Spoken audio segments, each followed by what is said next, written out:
for a couple of years now, and it's coming to an end. So I just wanted to highlight the resources that have come out of the project. I've popped some links in the chat there. Highly recommend the e-training modules.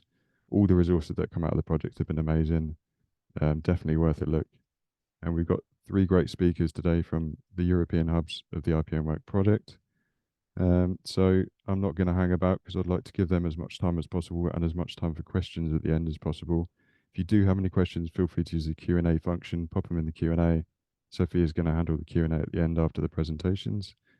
If we're all ready, Giovanni, ready when you are. Thank you. Do you hear me? Yep. Okay, perfectly. Good morning, everyone. I'm Giovanni Pecchioni. I'm an advisor, and I work for the group of agroecology of the Scuola Superiore Sant'Anna, which is located in Pisa, in Italy, in Tuscany. Since I am the first of the three hub coaches that will talk this morning, I will try to give an overview before the technical part about what is being an hub coach as it was intended in the project IPM Works. Next, please. Okay. Next, there's an image. Okay, perfect. Well, before I would like to start with what is the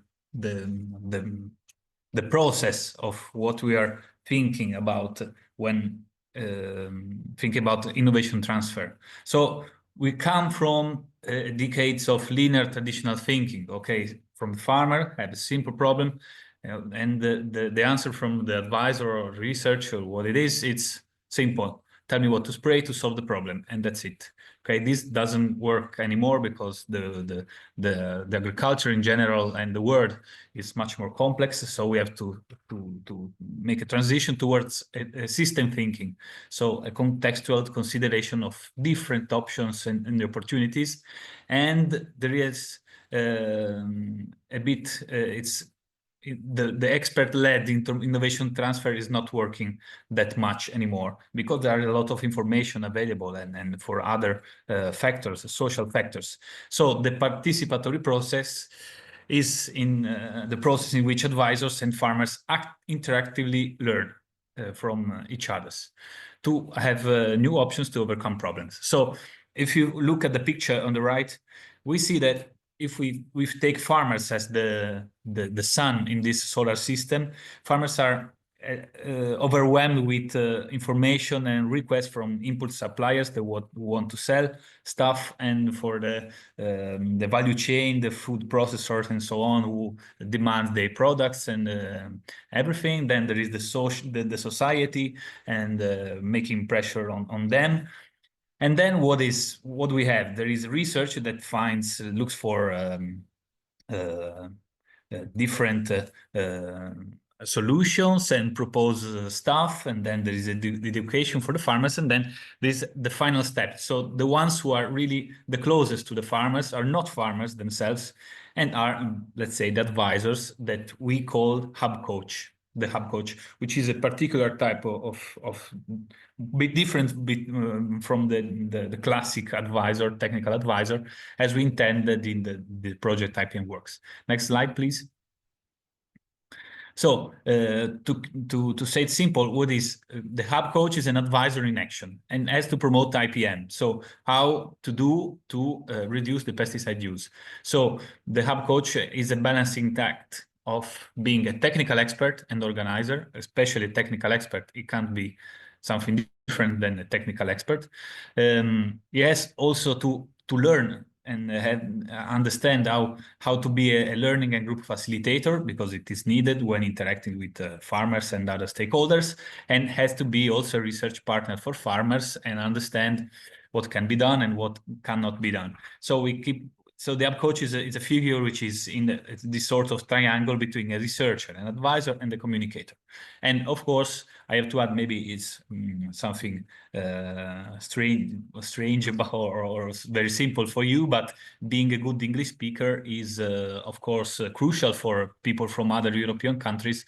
Otherwise, you are cut out of all the innovation which is produced in the world and Europe, and you are cut out from the peer-to-peer learning from other hub coaches or advisors around Europe. Next slide, please. So briefly, the hub coach, you can see some photos of me on the right. He's asked to carry out this task during the project IPM Works, which is ending in March. But what we did was that, so to attend project meetings and trainings to improve his soft skills, to build and communicate with a group of farmers, which we call the Farmers Hub. So it's from 6 to 20 farmers of the same region with the same concerns and crops, to conduct surveys, to facilitate and organize periodic meetings, and organize demonstration events, or demo events for short, on IPM, and carry out field trials in field comparisons, of which I will talk about a bit more later on, and to organize even cross visits, so inviting people as guests or as a host, and to exchange experience. Next slides. So in my case, we have this hub of farmers. We have two in the project. So the group of agroecology, led by Professor Paolo Barberi, is facilitating two farmers hubs in the Pisa area. So these are close, but we have one hub on olive orchards, especially, and another one on arable crops, in which the hub coach is me, under a scientific responsible, which is Dr. Stefano Carlesi. Next slide, please. So I will talk briefly about the in-field comparisons, which is only a part, as I told you, of the role of the hub coach. But talking about the field comparison, I can explain you one IPM technique that we tried these years. So the in-field comparison is something to showcase IPM practices. The farmers are not paid and participate in these trials in their farms voluntarily. And the project can cover the PPPs or the technical costs or seeds, for example. So the hub farmer carry out a comparison, business as usual or IPM strategy compared in its field. So the hub coach, what has to do? Since he's a technical expert, he has to propose a comparison to support the hub farmer with experimental design and collect data. So doing research, as we know. Okay, next slide. So the challenges, I go forward to say already the challenges, because before showing an example, the challenges are that, of course, in-field comparison often fail. As we know, as you can see in the photo, it was a completely flattened wheat field after a storm in May, which ruined one beautiful in-field comparison we did. Also, if there is something that is failing, the farmer reputation is very important. So you can't show in a demo event if an in-field comparison had bad results or damages. Of course, it's a simple research, so you have to do a good compromise between reliable experiment design and few extra cost and working time. Sorry, working time for the farmer. And you have the hub coach has to invest his time and efforts to find committed farmers, because the committed farmer is more trustable. We understood that it's more trustable than a paid one. Okay, and this is, of course, not simple, but it's an interesting development of research in field. Next slide, please. So I will talk about one intercropping technique that we tried in different in-field comparisons and other trials. The basic concept of intercropping is that one. You have a main crop, in our case was winter cereals, durum wheat, because it's the most used in our area, but let's say winter cereals. And you go with overseeding another species, which becomes a companion crops, usually is a forage crop, a leguminous forage crop, in which the species can be perennial or self-reseeding or annual. So you have different layout. So if it's perennial, after the harvest of the cereal, you have a meadow. Otherwise, you have to, if it's annual, you start again with the next crop in rotation. And there is a particular type also. If you don't want to use a forage crop, you can do intercropping together with pulses, so mixing a cereal and a pulse species, in which you have two crops basically harvested, which you harvest together, you sown together in alternate rows, and we will see how. And you harvest them together, and you have to do the post-harvest separation. So this is the basic concept of our idea of intercropping. Next slide, please. So this is conceptually how it worked in our specific case. So we came from your Horizon project, which was called IWM Praise, which was really for research. Okay, so done in a university research center with just one project partner farm with very scientific, accurate field trials, a lot of data, PhD theses on that. Then we had IPM Works, in which we had to transfer this knowledge built in years from research in a very, let's say, transferable way. So the research insights were transferred to hub farmers thanks to IPM Works. We have to say two things important: that all the insights from the research proved right with very few surprises. So what we knew from research was then, when done in farms and in fields, real fields, was right. And then that the decision making was hub farmer led and hub coach guided, with pros and cons. So what do I mean? That the farmer had this final choice when trying this technique in their fields, even if the hub coach, so me, tried to give advices and so on, but the farmer had the last choice. Next slide, please. So these are some photos. I can't go particularly in detail, but to give you something technique. So this was an in-field comparison, which we did in 2 consecutive years. So we tried the first year in 2021 in this organic farm in the hills in Tuscany, in which we used the lentil to be intercropped with durum wheat. Okay, in the first year we did relay sowing. So we sown a lentil when the durum wheat was already established from the autumn. So doing the sowing, the results were not so good because we had in 2022 a very dry spring. Then the farmer tried another layout. So doing the year after a contemporary sowing, so sowing together, mixing in the tank of the seeder, the lentil and the durum wheat, and compare this mix together with the durum wheat alone and lentil alone. Next slide, please. So from this second year experiment, we managed to get from it some useful data and the report, which is still under publication, so it's not ready to be read, but it will be, together with TEDAS, our partners.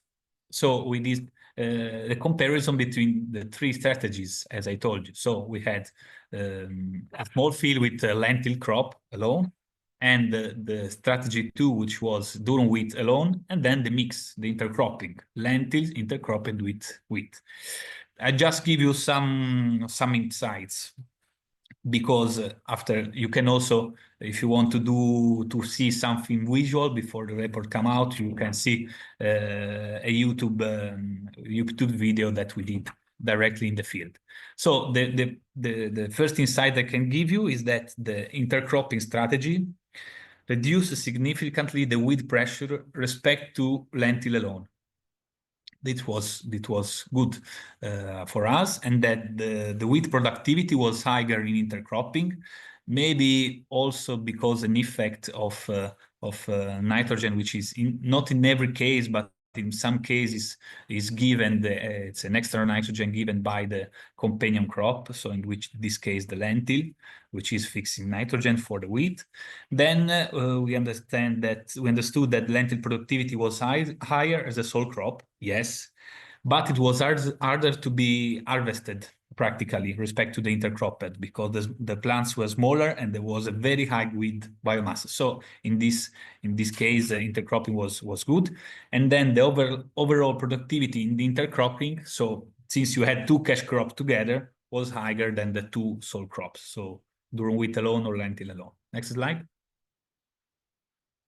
So I finish with this experience. I give just briefly two other cases in which we tried other layout of intercropping. So these pictures, I don't know if you can distinguish them quite well, was in the same farm. As you see, the slope, the hills, and the very difficult soil, very clay soil. And this was an experiment done directly by the farmer, in which we did an overseeding on durum wheat of Sulla, which is Italian Saint Foin.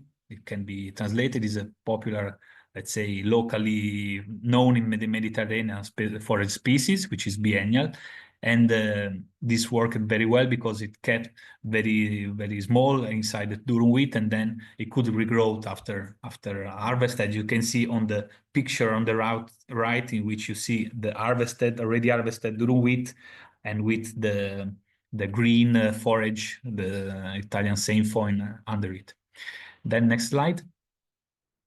Then another example in which this example was, as I told you, an example in which the farmer has the final word, because we said we did an intercropping still with common wheat in this case, in organic farm, in which we said, okay, we think that Sulla, Italian Saint Foin, is better than using Egyptian clover, which is the clover most common in the area. I said, yeah, I don't know. I think that clover is better, but we proved it right, because the clover the biomass was too high and tend to suppress the wheat, reducing the yield.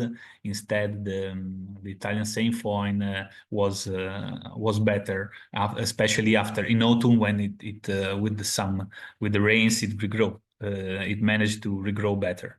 And we also had other. We wanted to do other trials, but we did not manage because of the season. And together with dwarf white clover and alfalfa, which we know are better for conventional farming respect to organic farm.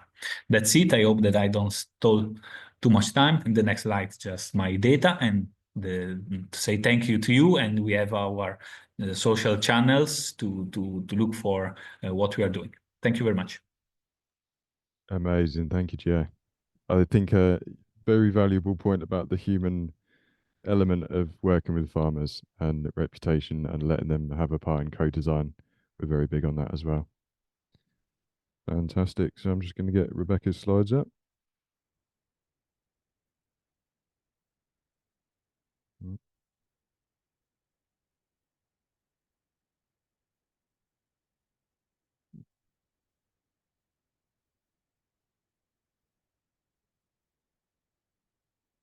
Okie dokie, Rebecca, over to you. Okay, thank you. So very nice to meet you, all of you. I'm sorry, Rebecca Diaz from FEUGA, the Foundation between University and Enterprise in Galicia, in the northwest of Spain. We are also specialized in innovation and knowledge transfer. And today I'm here on behalf of Angela Muniz, that is the actual hub coach that managed here the hub in Galicia, but I was also involved in certain tasks in IPM. So today she cannot be here, but I hope to give you a good overview of what we did during this time. So next slide. Okay. As I was saying, we are in Galicia, not the sunny common image of Spain that you might have in your mind. Here we have a lot of rain, despite these beautiful pictures. But yeah, just to let you locate where are we is in the north part of Portugal and in the west part of Spain. So pretty in the north. And the hub is built by 12 wine growers from the south part of Galicia, the area of Cambados and Rivadavia. Yeah, special in grapes, and they are wine growers, of course, and the varieties more common here are Alvarinho, Godello, y Trechadura. And the two different ways to manage the grape jars are these two that are in the pictures. In the left is called, I only know the names in Spanish, is Spaldera, and in the right part is is parra. This is the most common ways that we use here to manage the grapes. So next, so talking about the hub, I think we were so lucky because, of course, we also tried to apply this human part that Giovanni very well explained, and I forgot to add here a part about that, but I think this is very important to really talk about the facilitation part of the hub coaches, because that lead us to the success we had so far. And the thing is that the group that we managed in the hub, they were really aware of the different, they are used to participate in different programs, so they were really motivated into applying changes. They are aware that the future is coming, so that they have to adapt. So in that sense, we didn't face with problems, in that they were open to try everything.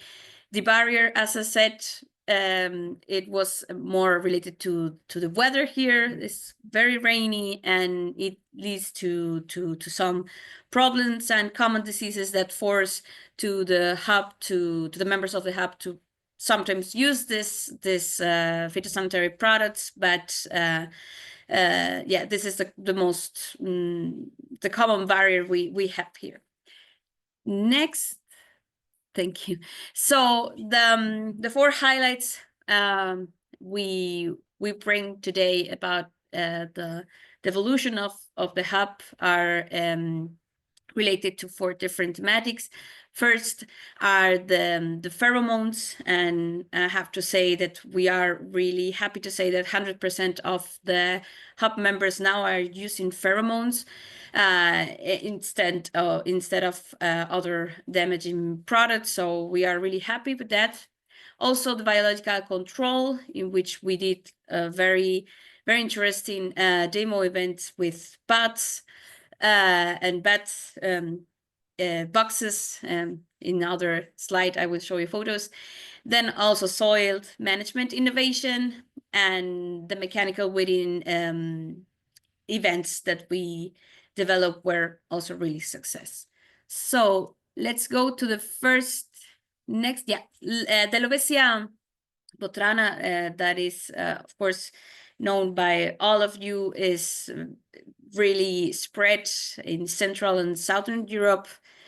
And this was one of the main problems we deal within the members of the hub, as the common solution for that was to apply chemical pesticides, and that was it means a lot of damage to grapes, and you can see there in the photo how was the consequences of that. But next, yeah, the 2 alternatives we bring in different events and that we show them was first the chemical control, but following the population peaks instead of doing it randomly or doing it in certain periods. Doing a really follow-up of the population, so you reduce the times you use the chemical control. And then the other that was the most successful one was the pheromone control, to induce the sexual confusion, so the population of the moths reduce itself directly. And both strategies are effective, but the pheromones, of course, reduce 100% of the pesticides and the chemical products. So we find it very successful that now the 100% of the hub members are using that. Next. Yeah, this is a bit of what I was saying. We had a chance to compare the two different strategies. And in the next slide, yeah, here you can see the an example of the data of the chemical control. These 2 population peaks were the time in which they apply the pesticides. So at least they could reduce comparing to not doing this control. But in the next slide, you can see the pheromone system that was way more embraced than the other. And what the hub members do is to install more or less 200, 300 diffusers per hectare, and is even less damaging for the crops. Next slide. Yeah. So the parallel alternative that we also show in other demo event regarding the biological control was the bats, because also when I think it's same in all Europe, but in Galicia we have a lot of bats.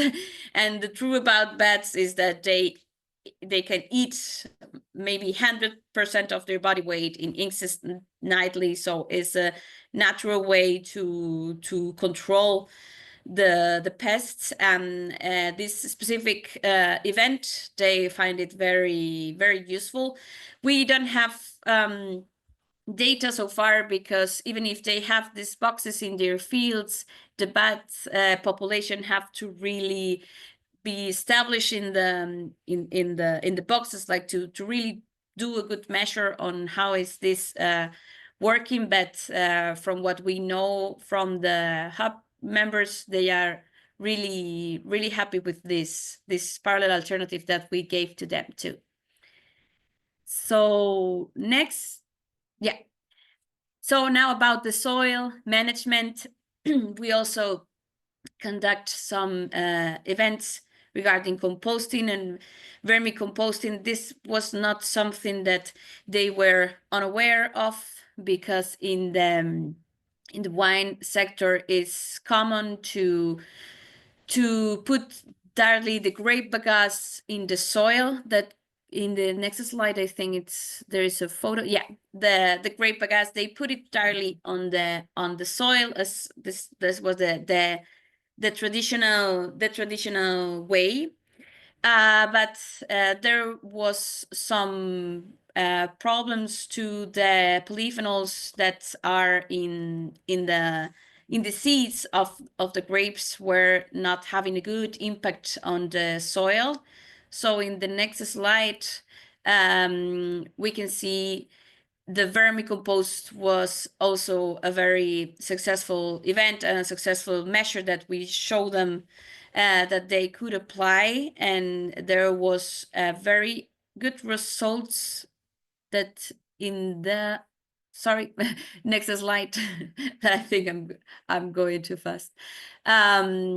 We could see this benefits from the vermicompost, especially in the quality of the growth of the plant, and also the time of the nutrient source that was getting better, instead of being avoidable for the polyphenols. And also regarding the diseases, it was reduced as well.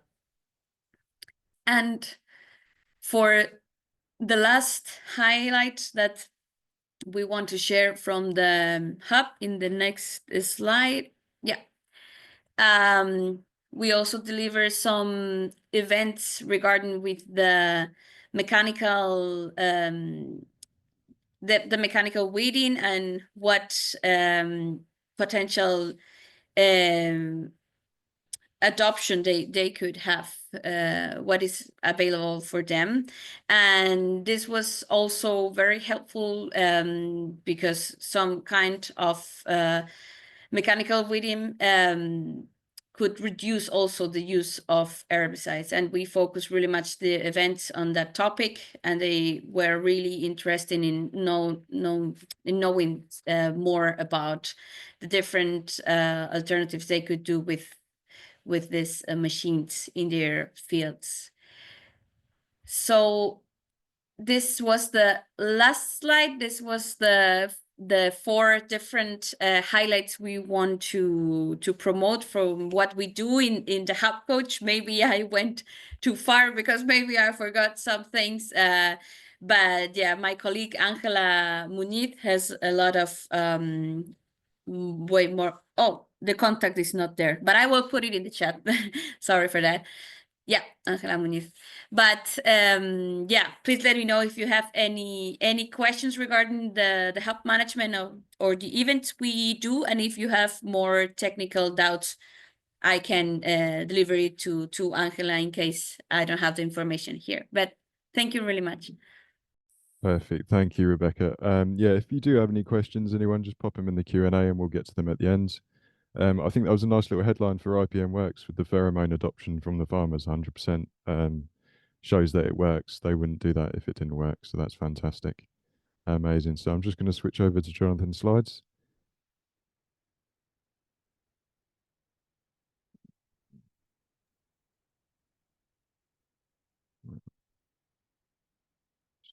Bear with.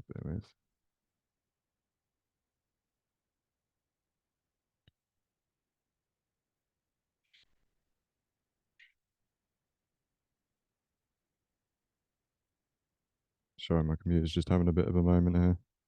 We'll be with you soon.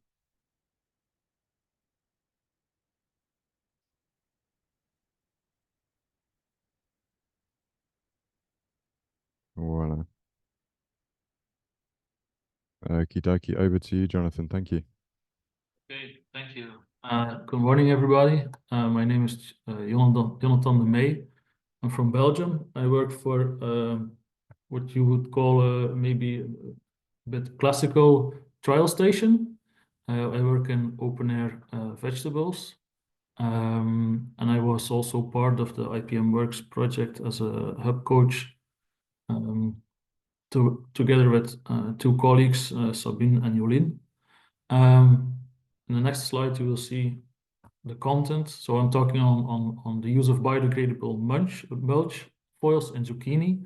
But first, I'm going to say something maybe also on the IPM Works hubs in Belgium, and a bit what are the items that led to a comparative trial and also an on-farm experimentation we did. Next slide, please. So yeah, Giovanni already told you about how we work in the hubs, and this is, I guess, an overview of all the hubs within the IPM Works project. Good to say that the LEAF was already one of the existing national networks, together with the Ecofito in France, Julius Kuhn in Germany, Pestiret in Swiss, and Groen in the Netherlands. Then you can see in the blue dots all kind of new hubs that were established in the IPM Works. So also for Belgium, you will see two dots. We put them quite far next to each other because it was a bit difficult to put two on the same location, because Belgium, we're not that big, you know. Next slide. We're working around the concept of IPM. And I want to retake a pyramid that we used or we elaborated in the Smart Protect project, because this is, I think, a quite clean and easy way of explaining IPM to farmers. So at the bottom you have what is called the prevention base, which is all agronomical practices, which are like the good economic practices like crop rotation, using resistant varieties, and so forth. And I guess when talking on mulching, you could say it's a bit on the prevention base, but also when you go up, you get decision support, which is everything about monitoring pests and issuing forecasting bulletins and so on. Then you have the control. And I think the biodegradable mulch is also part of the mechanical, physical control, which is, of course, you use mulch to control weeds. Control, there's also like how to say, a priority. So first you start with mechanical, physical control. And if that doesn't work, you look at biological control. And in the end, at the top, it's like when nothing else would work, if there is chemical control possible, you use chemical control. And I think there's a lot of tension in certain crops that the chemical control is going away. Next slide.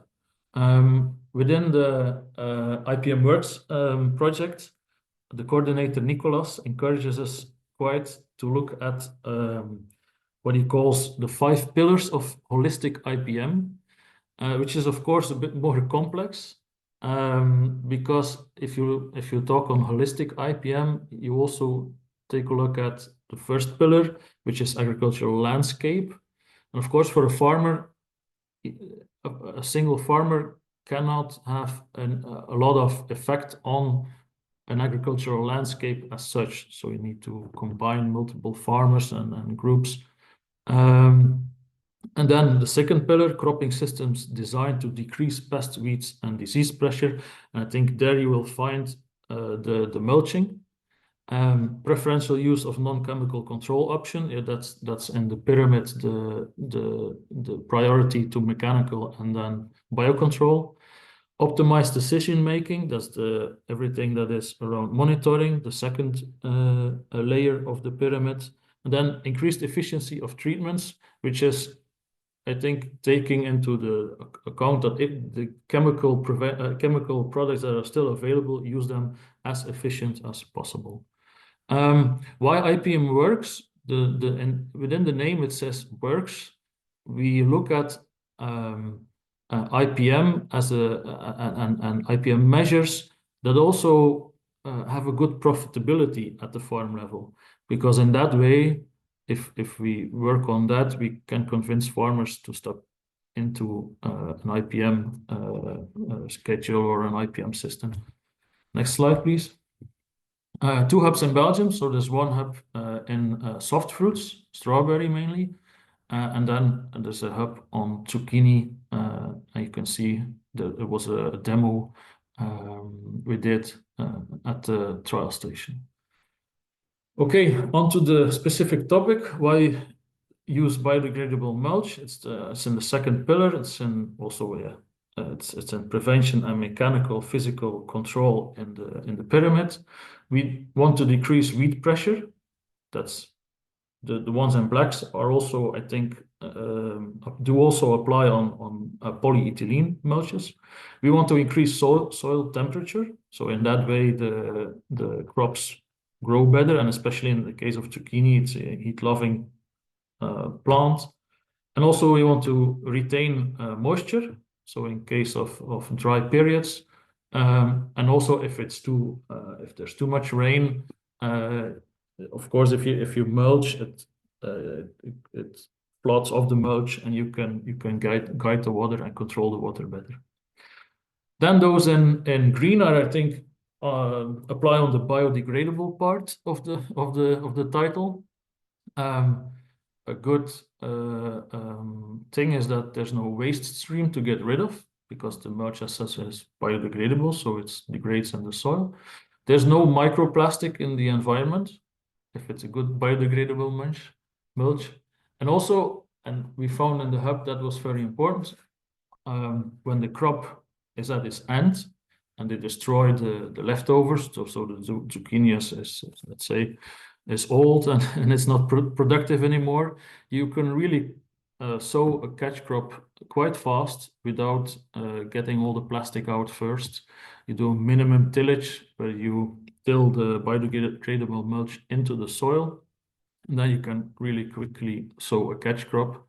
And there is some legislation in Flanders where we need to set a date, let's say sow before a certain date. So we are farming on calendar, which is not easy. And that many farmers found that it was very convenient to use biodegradable mulch for that reason. But of course, the price, which is why you don't want to use it, the price is higher than polyethylene if you just look at the plastic. So the price for biodegradable mulch foil is twice as high as polyethylene. But if you look at the system, so you don't need to get rid of the foil. You don't need the hours to do an extra thing on your field where you rip off the foil. so less time is spent, then the price is almost the same. So, okay, next slide. Some reasons before why to use biodegradable mulch, but why did we do a comparison?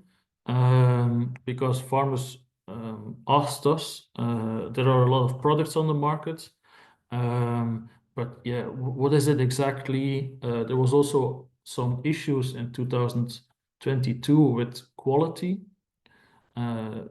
related to the crisis in Ukraine, where the gas prices went up and a lot of oil derivatives went up and so on.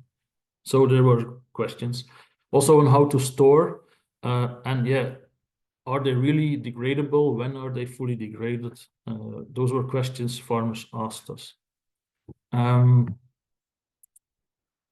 must state something very important. We're talking about something I had to learn too, because we were also always talking on biofoil.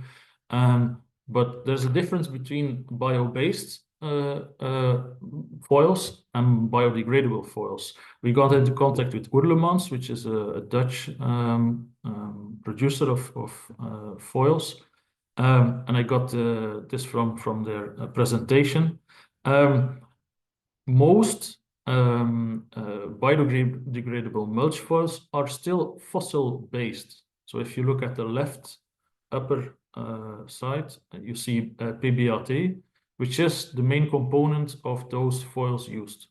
But they're compostable, so they're biodegradable. If you look at the left top, you get the PLA, polylactic acid derivatives and so on, and starch. It says meal, which is starch in English. So this is bio-based. It's coming from organic sources, which are not 200 million years old. But then we go clockwise. At the bottom right, you can also have non-compostable bio-based mulches. There is something like green polyethylene, you have natural rubbers, you have nylon types which can be bio-based. And then, yeah, let's say those that are a bit the bad ones are in the left corner down. There you have all the conventional plastics, which are non-compostable and fossil-based.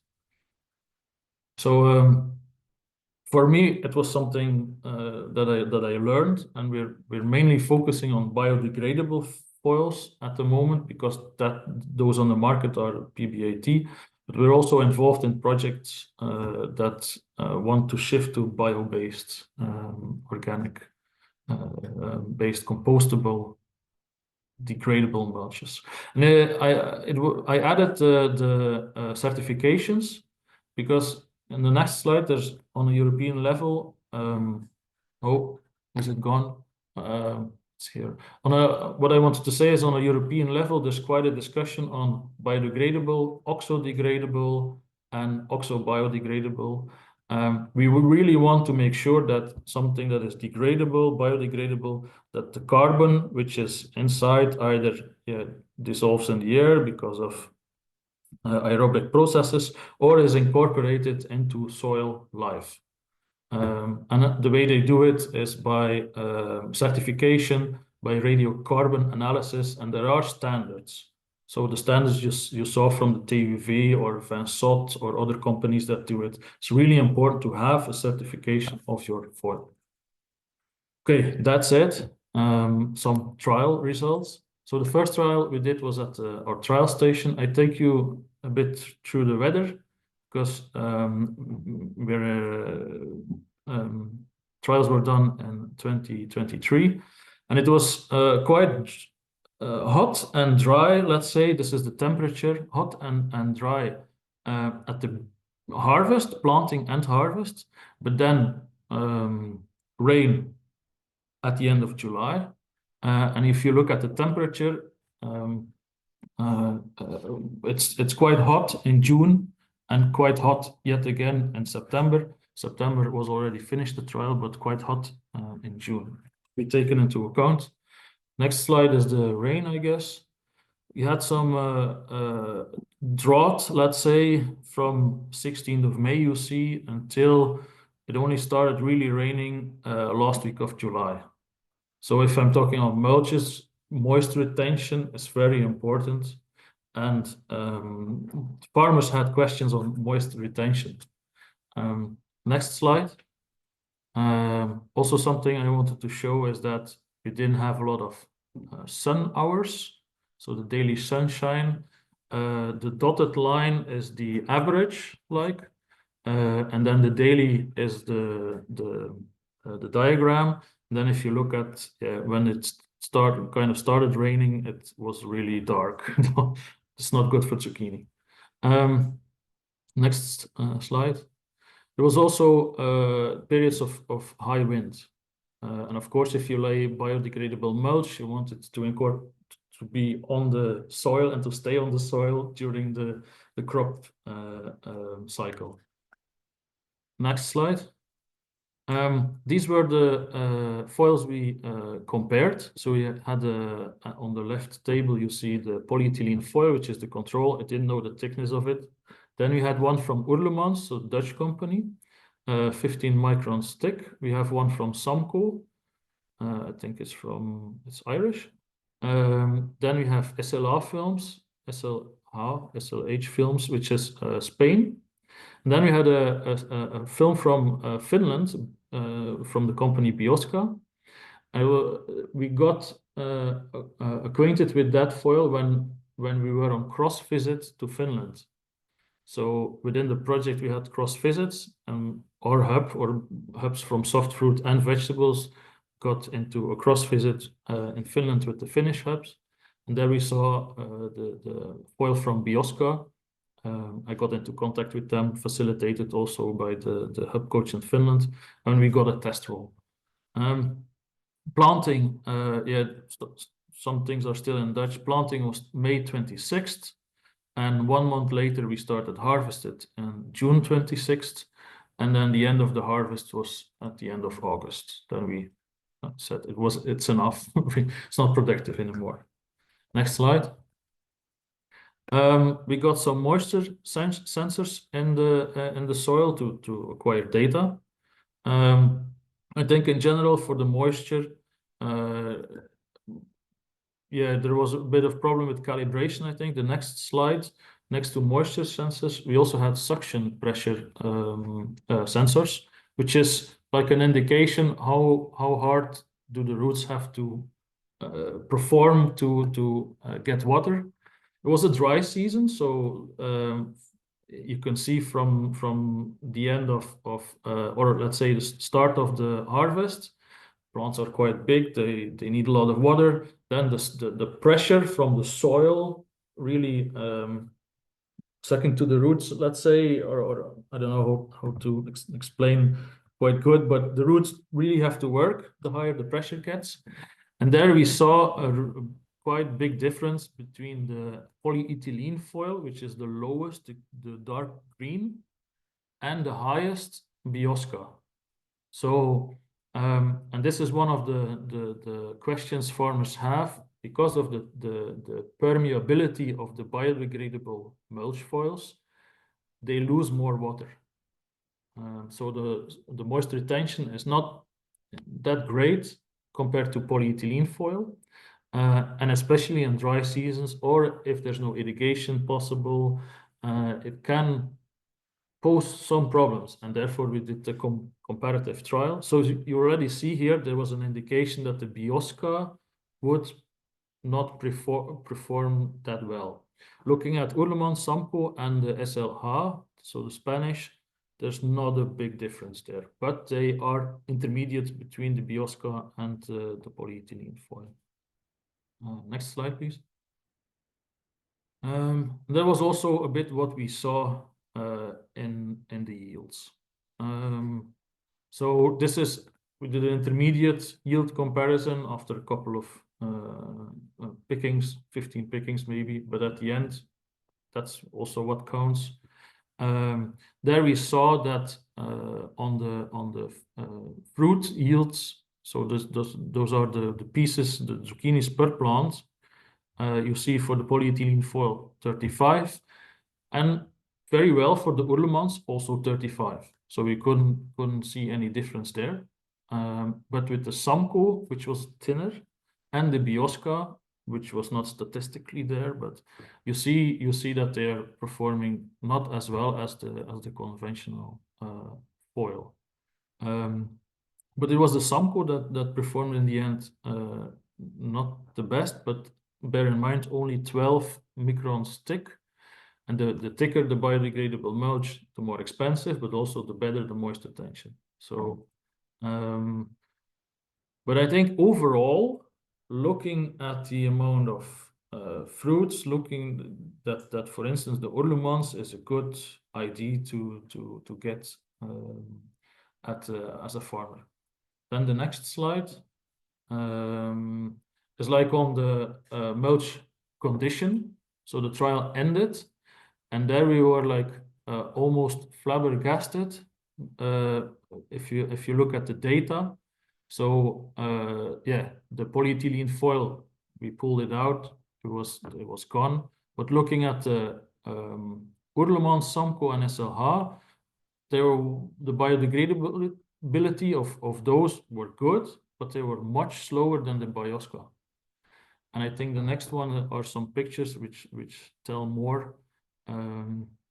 So this is like the view of the ridges after quite a while. December 6th, there you see that Urlemans is still quite there. It's not incorporated here. The Samco, okay. SLH, okay, but then the Biosca was almost gone. So it's like a trade-off. You see that the degradability of Biosca is very well, but then the moisture tension was not that good, and I think the yield was still okay compared to the others, but there was not as optimal as the polyethylene foil. And I think I have a last picture there, which was when we incorporated into the soil. I looked at the December 7th, and I only saw with Urlemans some tiny fragments. It's visual, so it's not microscopically, but it's visual. But I must say that the degradability for our purpose of 15 microns is quite good. Next to the trial station comparison, I also did an on-farm experimentation. I got support from ADAS, who are like, I guess, a bit leading the research and on-farm experimentation. They did a lot of work in weeds, on fungicide reduction, let's say. I got into contact with ADAS, and yeah, I kind of got the advice you have to do the trial as we say here a bit. So it's a bit of a difference, or no, I think the trial shows that the farmer is quite convinced because he has his field full of biomulch, and I wanted to do the comparison with the conventional mulch. But he was like, okay, I'm using biomulch. He had done it once or twice. I'm quite convinced, but okay, let's still compare it with the conventional. So what we did is we had 2 rows with conventional mulch in the field. I don't know, the length of the field is more than 150 meters, something like that. And I got, it was one of the hub members. What did we do? We measured the green canopy, which is on the next slide. Quite easy. It was, I assessed the degradation, but we already know from the trial, he used the SLH foil. It was quite good. It will last a season. What I did then is at 8 locations within each strategy, I took images and I assessed them with Canopeo, which is like it assesses the area covered. Then looking at those figures, there's no, on the next slide, there's no real difference on the canopy cover. So for me, I'm at the last slide. Thank you for your attention. I think a take-home message would be working with hubs. It's quite interesting because you get a lot of input. we have the tools at the trial station, and we can complement it with on-farm experimentation. And also on a note, I must say that that getting the hub coaches together on different occasions within the project is very nice, because you learn from each other. You get good examples, especially also bad examples where you can learn from, and it gets you going. It gets you motivated. So, okay, thank you for your attention, and also I give the word back to you. Thank you, Jonathan. Yeah, fantastic. I think there's very promising data there with the viability of, if we can find the sweet spot between moisture retention and biodegradability. I think that's, yeah, there's definitely something to be getting on there with. Okie dokie. So we've still got time for some questions. I'm going to hand over to Sophia, who's going to run the Q&A, and we'll let the audience at the participant. Thank you, Dan. Yeah, as mentioned, I'm Dan's colleague, Sophia.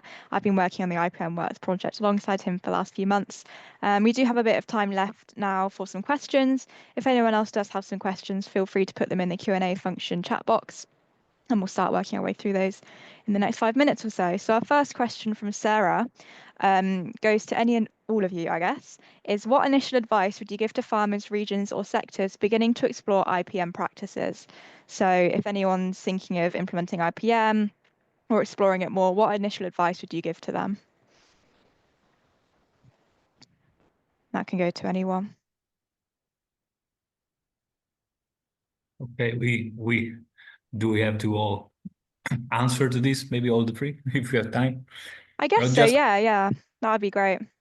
Just start with, instead of an explanation, what happened to me once.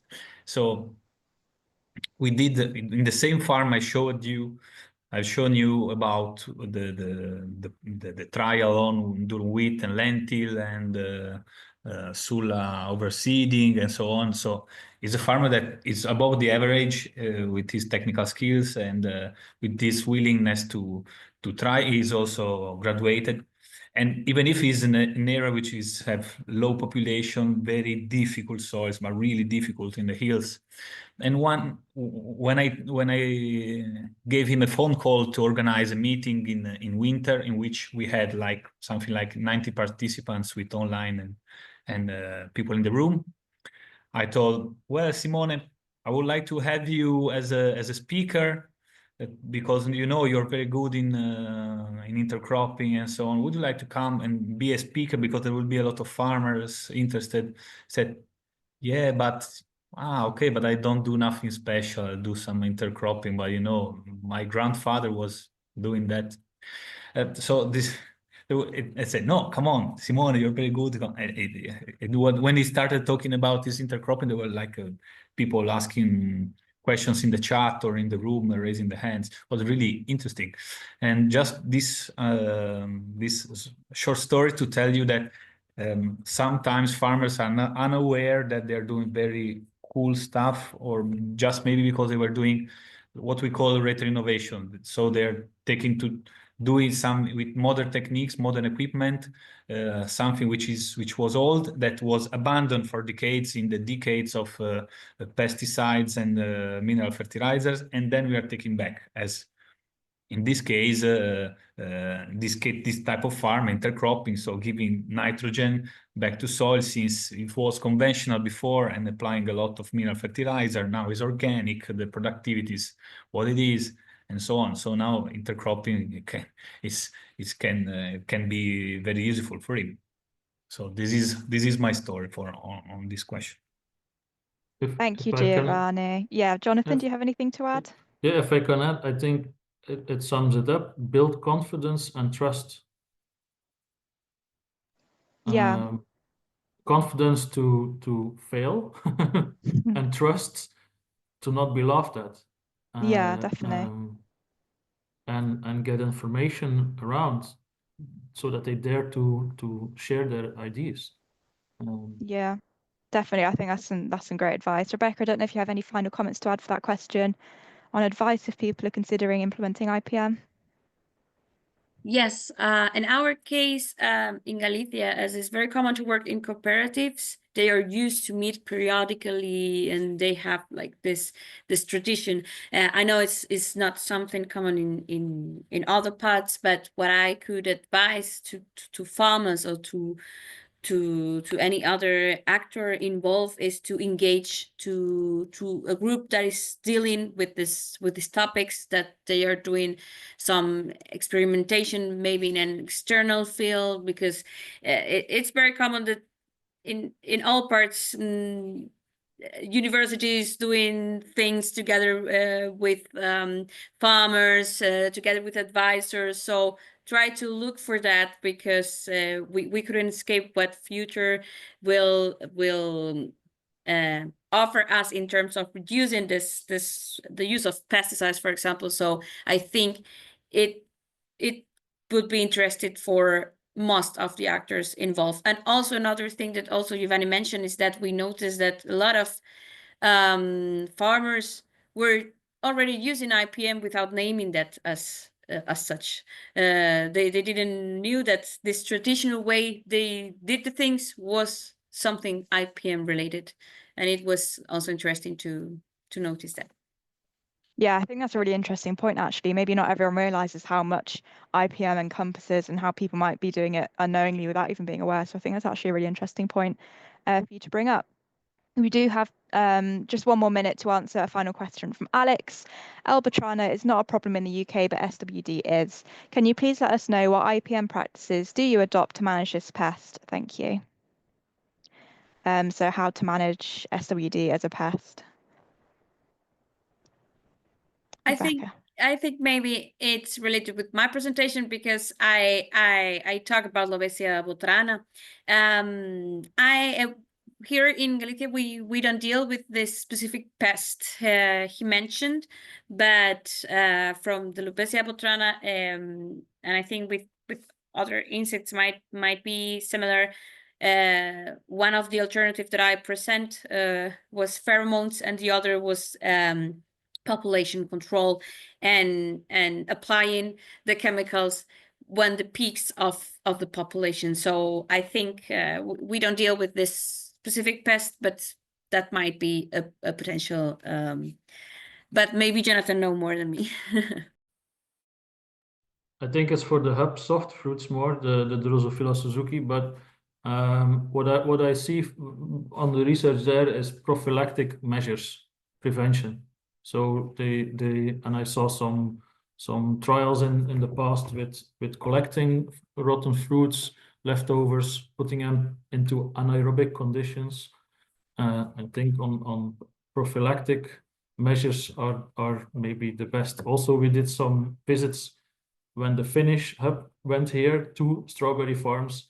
They talked on the Drosophila Suzuki, not a problem yet in Finland, but they're afraid of it, let's say. And they were talking on prophylactic measures also. Perfect. Thank you both of you. Alex, hopefully that somewhat answers your question. And I think that's it for our Q&A session today. I'm aware of the time as well. So I think that fits in pretty perfectly. So all that's left to say is a massive thank you to our three panelists. I think it's been amazing to hear so many different perspectives from throughout the EU as well, especially as Dan and I are both UK based. It's great to hear it from across different regions as well. And a big thank you to all of our attendees and people that asked questions as well. We hope you found it a really useful webinar like we have. And yeah, massive thank you once again for all of you attending. Thank you to Dan for setting this whole webinar up, organising it all and running us through. And yeah, I hope everyone has an amazing afternoon and rest of their day.